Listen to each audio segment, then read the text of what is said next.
Fully connected marriage episode 2ಗೆ ನಿಮ್ಮನ್ನು ಸ್ವಾಗತಿಸ್ತೇನೆ. 3 needs of fully connected marriage. 3 ಅಗತ್ಯಗಳು ಪೂರ್ಣವಾದಂತಹ ಸಂಪೂರ್ಣ ಸಂಪರ್ಕಿತ ದಾಂಪತ್ಯ ಜೀವಿತಕ್ಕೆ ಬೇಕಾಗಿರುವಂಥ 3 ಅಗತ್ಯಗಳ ಬಗ್ಗೆ ಇವತ್ತು ನಾನು ಮಾತನಾಡ್ತೇನೆ. ಈ ಚಾನಲ್ನ ಸಬ್ಸ್ಕ್ರೈಬ್ ಮಾಡಿದ್ದಕ್ಕಾಗಿ ನಾನು ನಿಮಗೆ ಯೇಸುವಿನ ನಾಮದಲ್ಲಿ ವಂದನೆಯನ್ನು ಸಲ್ಲಿಸ್ತೇನೆ.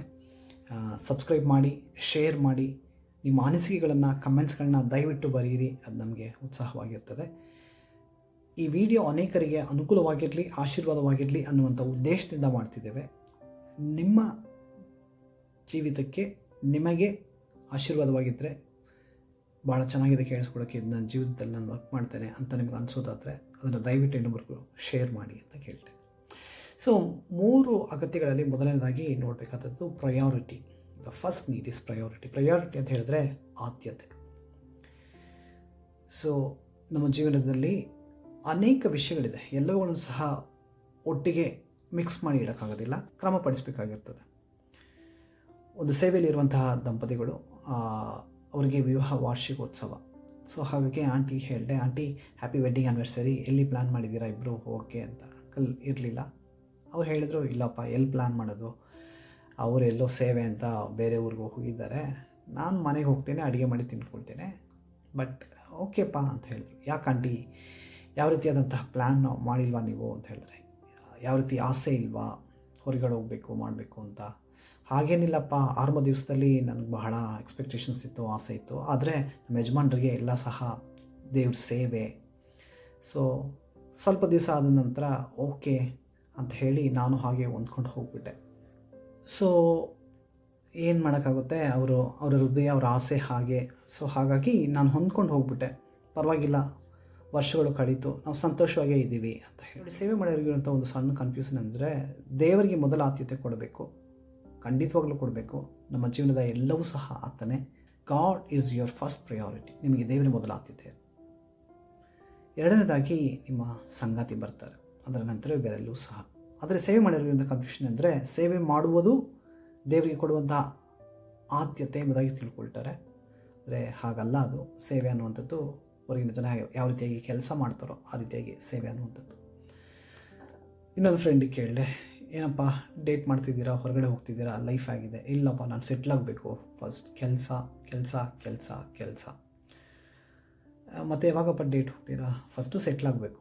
ಆ ರೀತಿ ನೀವಿದ್ದರೆ ಒಂದು 60 ಇಯರ್ಸ್ ಮೇಲೆ ಡೇಟ್ ಹೋಗಬೇಕಾಗಿರುತ್ತೆ. ಅವಾಗ ಏನು ಮಾಡ್ತೀರಾ ಅಂತ ಅರ್ಥ ಆಗಲ್ಲ.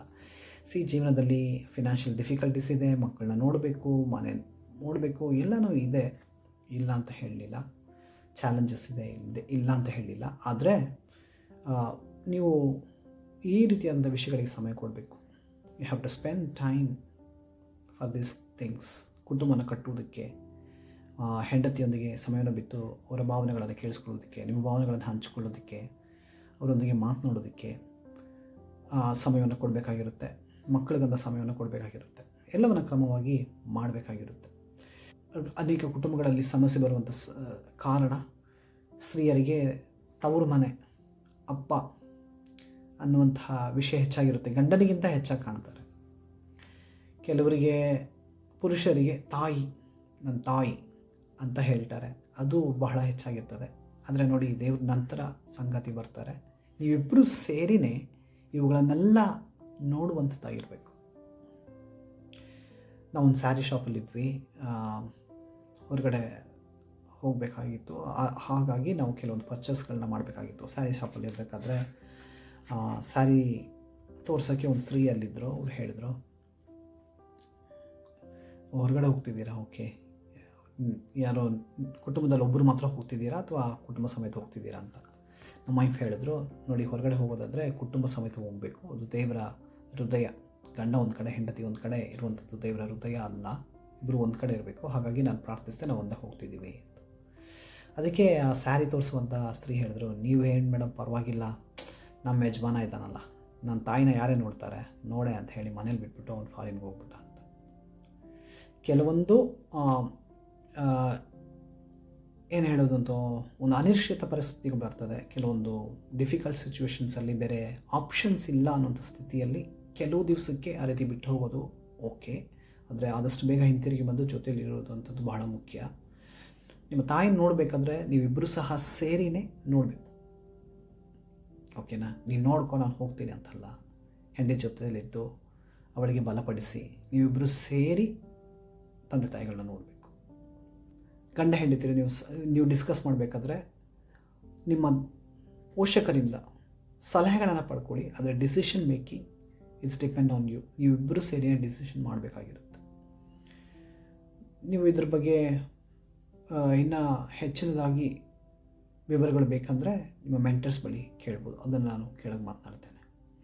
ಸೊ ಮೊದಲನೇದಾಗಿ ಪ್ರಯಾರಿಟಿ ಒಳಗೆ ನಾನು ಹೇಳಿದೆ, ಮೊದಲನೇದಾಗಿ ದೇವರು, ನಂತರ ಭಾಳ ಸಂಗಾತಿ, ಮೂರನೇದಾಗಿ ಅದು ಯಾವುದು ಬೇಕಾಗಿರ್ಬೋದು, ತಂದೆ ತಾಯಿಗಳು ಅಥವಾ ಕೆಲಸನೋ ಏನೇ ಆಗಿರ್ಬೋದು. ಆದರೆ ದೇವರು ಮೊದಲು, ನಂತರ ನಿಮ್ಮ ಸಂಗಾತಿ ಬರ್ತಾರೆ. ನೀವಿಬ್ಬರು ಸೇರಿ ಕಾರ್ಯಗಳನ್ನು ಮಾಡಬೇಕಾದದ್ದು ಬಹಳ ಮುಖ್ಯವಾದಂತಹ ವಿಷಯ. ಎರಡನೇದಾಗಿ ಇಂಟೆನ್ಷನಾಲಿಟಿ. ಇದ್ರ ಬಗ್ಗೆ ನಾನು ಕಳೆದ ಸಂಚಿಕೆಯಲ್ಲಿ ಮಾತಾಡಿದ್ದೇನೆ. ನೀವು ಬೇಕಾದರೆ ಚಾನಲ್ಗೆ ಹೋಗಿ ನೋಡಿ. ಫುಲ್ಲಿ ಕನೆಕ್ಟೆಡ್ ಮ್ಯಾರೇಜ್ ಎಪಿಸೋಡ್ 1ನಲ್ಲಿ ಅದ್ರ ಬಗ್ಗೆ ನಾನು ಮಾತನಾಡಿದ್ದೇನೆ. ಯಾವುದನ್ನು ಉದ್ದೇಶಪೂರ್ವಕವಾಗಿ ನಾವು ಮಾಡಬೇಕು, ಉದ್ದೇಶಪೂರ್ವಕವಾಗಿ ಸಮಯವನ್ನು ಕಳೆಯುವಂಥದ್ದು, ಉದ್ದೇಶಪೂರ್ವಕವಾಗಿ ಪ್ರಾರ್ಥನೆಯಲ್ಲಿ ಸಮಯವನ್ನು ಕಳೆಯುವಂಥದ್ದು, ಉದ್ದೇಶಪೂರ್ವಕವಾಗಿ ಕಾರ್ಯಗಳನ್ನು ನಾವು ಮಾಡಬೇಕು ಅನ್ನುವಂಥದ್ದು ಇಂಟೆನ್ಷನಾಲಿಟಿ. ಇದ್ರ ಬಗ್ಗೆ ನಾನು ಫಸ್ಟ್ ಎಪಿಸೋಡ್ ಮಾತಾಡಿದ್ದೀನಿ, ನೋಡ್ಕೊಳ್ಳಿ. Third is accountability. ಇದು ಬಹಳ ಮುಖ್ಯ, ಇದ್ರ ಬಗ್ಗೆ ನಾನು ಮಾತನಾಡಬೇಕು. Surround yourself with the people who love you and will spur you on toward love and good deeds. ನಿಮಗೆ ಪ್ರೀತಿ ತೋರಿಸಿ, ನಿಮ್ಮಲ್ಲಿ ಪ್ರೀತಿಯನ್ನು, ಒಳ್ಳೆಯ ಗುಣಗಳನ್ನು ಬಿತ್ತುವಂತಹ ವ್ಯಕ್ತಿಗಳ ಸಂಗಡ ಇರ್ರಿ ಎಂಬುದಾಗಿ ಹೇಳ್ತಾರೆ. ಮುಖ್ಯವಾಗಿ ಒಂದು ಸಮುದಾಯ, ಒಂದು ಸಭೆ ಅನ್ನುವಂಥದ್ದು ಬಹಳ ಮುಖ್ಯ. ವಿಶೇಷವಾಗಿ ಸಭೆ ಅಂತ ಹೇಳುವಾಗ, ಸಮುದಾಯ ಅಂತ ಹೇಳುವಾಗ ನಾವು ಒಬ್ಬರನ್ನೊಬ್ಬರು ಅರಿಯುವುದಕ್ಕೆ ಸೃಷ್ಟಿ ಮಾಡಲ್ಪಟ್ಟವು. ದೇವರನ್ನು ಅರಿಯುವುದಕ್ಕೂ, ಒಬ್ಬರನ್ನೊಬ್ಬರು ಅರಿಯಲ್ಪಡುವುದಕ್ಕೂ ಸೃಷ್ಟಿ ಮಾಡಲ್ಪಟ್ಟವರು. ನಾನು ಯಾರು ಅನ್ನೋದನ್ನ ತಿಳಿದಂಥ 4 ಜನ ನನ್ನೊಂದಿಗೆ ಇರಬೇಕು. ನನ್ನ ಜೀವನ ಏನು, ನನ್ನ ಕುಟುಂಬ ಏನು, ನಾನು ಏನು ಮಾಡ್ತಿದ್ದೇನೆ, ನನ್ನ ಜೀವಿತದಲ್ಲಿ ಏನು ನಡೀತಾ ಇದೆ ಅನ್ನೋದನ್ನು ಅರಿತಂಥ 4 ಜನ ನನ್ನೊಂದಿಗೆ ಇರಬೇಕು. ಅದರಲ್ಲೂ ಮುಖ್ಯವಾಗಿ ಆತ್ಮಿಕವಾಗಿ ನಡೆಸುವಂತಹ ವ್ಯಕ್ತಿ ನನ್ನ ಜೀವಿತದಲ್ಲಿರಬೇಕು. I should be accountable to somebody, I should have a mentors. So ಆ ರೀತಿಯಾದಂಥ ವ್ಯಕ್ತಿಗಳು ನನ್ನ ಜೀವಿತದಲ್ಲಿ ಇರೋದಕ್ಕಾಗಿ ನಾನು ದೇವರಿಗೆ ಸ್ತೋತ್ರ ಮಾಡ್ತೇನೆ. ಇದರ ಕುರಿತು ಪಾಸ್ಟರ್ ಜೆಸೋರಿಯನ್ ಅವರ ಒಂದು ಕಾನ್ಫರೆನ್ಸಲ್ಲಿ ಅವರನ್ನು ಭೇಟಿಯಾದಾಗ ನಮಗೆ ಅನೇಕ ವಿಷಯಗಳನ್ನು ಅರ್ಥ ಮಾಡ್ಕೊಂಡ್ವಿ. ಅದರ ನಂತರ ಅವರೊಂದಿಗೆ ನಮ್ಮ ಜೀವನದ ಎಲ್ಲ ವಿಷಯಗಳನ್ನು ತೆರೆದು ಮಾತನಾಡಿದ್ವಿ. ಅವರಿಂದ ಸಲಹೆಗಳನ್ನು ಪಡ್ಕೊಂಡು ನಮ್ಮ ಜೀವನದಲ್ಲಿ ಕಾರ್ಯಗಳನ್ನು ಮಾಡ್ತಾ ಇದ್ದೇವೆ. You should have a mentors, you should be accountable to somebody. ಆ ರೀತಿಯಾಗಿ ಹೇಳಬೇಕಾದ್ರೆ ಈ ಮೆಂಟರ್, ಓಕೆ, ಒಬ್ಬರು ಮೆಂಟರ್ ಬೇಕಂದರೆ ಆ ಮೆಂಟರು ಯಾವ ರೀತಿಯಾಗಿರಬೇಕು ಅಂತ ನಮ್ಮನ್ನು ನಡೆಸುವಂಥ ಪಾಸ್ಟರ್ ಜೆಸೋರಿಯನ್ ಅವರು ಹೇಳ್ಕೊಟ್ಟಿದ್ದಂಥ 3 ಮುಖ್ಯವಾದಂಥ ವಿಷಯಗಳು. You should know the gospel. ಸುವಾರ್ತೆಯನ್ನು ತಿಳಿದವರಾಗಿರಬೇಕು. ಸುವಾರ್ತೆ ಅಂದ ತಕ್ಷಣ ಏನು ಸರ್ ಇದೆಲ್ಲ ಎಲ್ಲರಿಗೂ ಗೊತ್ತಿರೋದೆ ಸರ್ ಅಂತ ನೀವು ಹೇಳ್ಬೋದು. ಅಂದರೆ ನಿಜವಾದಂಥ ಸುವಾರ್ತೆ, ನಿಜವಾಗ್ಲೂ ದೇವರನ್ನು ನೋಡುವಂಥ ದೃಷ್ಟಿ, ಇವುಗಳಲ್ಲಿ ಸರಿಯಾದ ವಿಧದಲ್ಲಿ ದೇವರನ್ನು ಅರ್ಥ ಮಾಡಿಕೊಂಡು, ಸುವಾರ್ತೆಯನ್ನು ಸರಿಯಾದ ವಿಧದಲ್ಲಿ ಅರ್ಥ ಮಾಡಿಕೊಂಡು ಇರಬೇಕು. ಸಣ್ಣದಾಗಿ ಹೇಳಬೇಕಂದ್ರೆ, ನನ್ನ ಫ್ರೆಂಡನ ಹತ್ರ ಹೇಳ್ತಾ ಇದ್ದ, ಅವನ ಫ್ರೆಂಡು ಡ್ರಗ್ ಅಡಿಕ್ಟ್ ಆಗ್ಬಿಟ್ಟು ಭಾಳ ಹೀನಾಯ ಸ್ಥಿತಿಗೆ ಹೋದಾಗ ಒಂದು ಪಾಸ್ಟರ್ ಹತ್ರ ಕರ್ಕೊಂಡು, ಪಾಸ್ಟರ್ ಪ್ರೇಯರ್ ಮಾಡಿ, ಪಾಸ್ಟರ್ ಹೇಳಿದಂತೆ, ನೋಡು, ಕೊನೆ ಎಚ್ಚರಿಕೆ, ಇವತ್ತೇನಾದರೂ ನೀನು ಡ್ರಗ್ಸ್ನ ಬಿಟ್ಟಿಲ್ಲ, ದೇವರು ನಿನ್ನ ಹರಿದು ಬಿಡ್ತಾನೆ, ಎಚ್ಚರಿಕೆ ಅಂದರೆ. ನೋಡಿ, ಒಂದು ಡ್ರಗ್ಸಲ್ಲಿ ಅಡಿಕ್ಟ್ ಆಗಿ ಹೀನಾಯವಾದಂಥ ಸ್ಥಿತಿ ಹೋದವನಿಗೆ ದೇವರು ನಶಿಸಬೇಕು, ದೇವರು ಶಿಕ್ಷಿಸಬೇಕು ಅನ್ನುವಂಥ ಅನಿವಾರ್ಯತೆ, ಅವಶ್ಯಕತೆ ಇಲ್ಲ. ಯಾಕೆಂದರೆ ಡ್ರಗ್ಸ್ ಅನ್ನುವಂಥದ್ದೇ ಅವನನ್ನು ನಶಿಸ್ತಾ ಇದೆ, ಅವನು ನಶಿಸಿ ಹೋಗ್ತಾ ಇದ್ದಾನೆ. ಅಲ್ಲಿ ದೇವರ ರಕ್ಷಣೆ ಹಸ್ತಬೇಕು. ತಂದೆ ದೇವರು ನಮ್ಮನ್ನು ಶಿಕ್ಷಿಸುವುದಕ್ಕಾಗಿ ಇದ್ದು ಯೇಸುಸ್ವಾಮಿ ಬಂದು ನಮ್ಮನ್ನು ರಕ್ಷಿಸಿದ ಅನ್ನುವಂಥದ್ದನ್ನು ಮಾತನಾಡ್ತೇವೆ. ಇಲ್ಲ, ತಂದೆ, ಮಗ, ಪವಿತ್ರಾತ್ಮರು ಸೇರಿ ನಾವು ಬಿದ್ದಂಥ ಹಾಳು ಕುಣಿಯಿಂದ ಮೇಲಕ್ಕೆತ್ತಿದ್ದಂಥದ್ದೇ ಸುವಾರ್ತೆ. ಈ ಸುವಾರ್ತೆಯನ್ನು ಸರಿಯಾಗಿ ತಿಳಿದಂಥ ವ್ಯಕ್ತಿಯಾಗಿರಬೇಕು. ನಿಮ್ಮ ಬಲಹೀನತೆಗಳನ್ನು ಹಂಚಿಕೊಳ್ಳುವಾಗ ಅದನ್ನು ನ್ಯಾಯ ವಿಧಿಸದೆ ಸರಿಯಾದ ವಿಧದಲ್ಲಿ ನಿಮ್ಮನ್ನು ಅಪ್ಪಿ ನಿಮಗೆ ಸರಿಯಾದಂಥ ಸಲಹೆಗಳನ್ನು ಕೊಡುವಂತಹ ವ್ಯಕ್ತಿಗಳಾಗಿರಬೇಕು.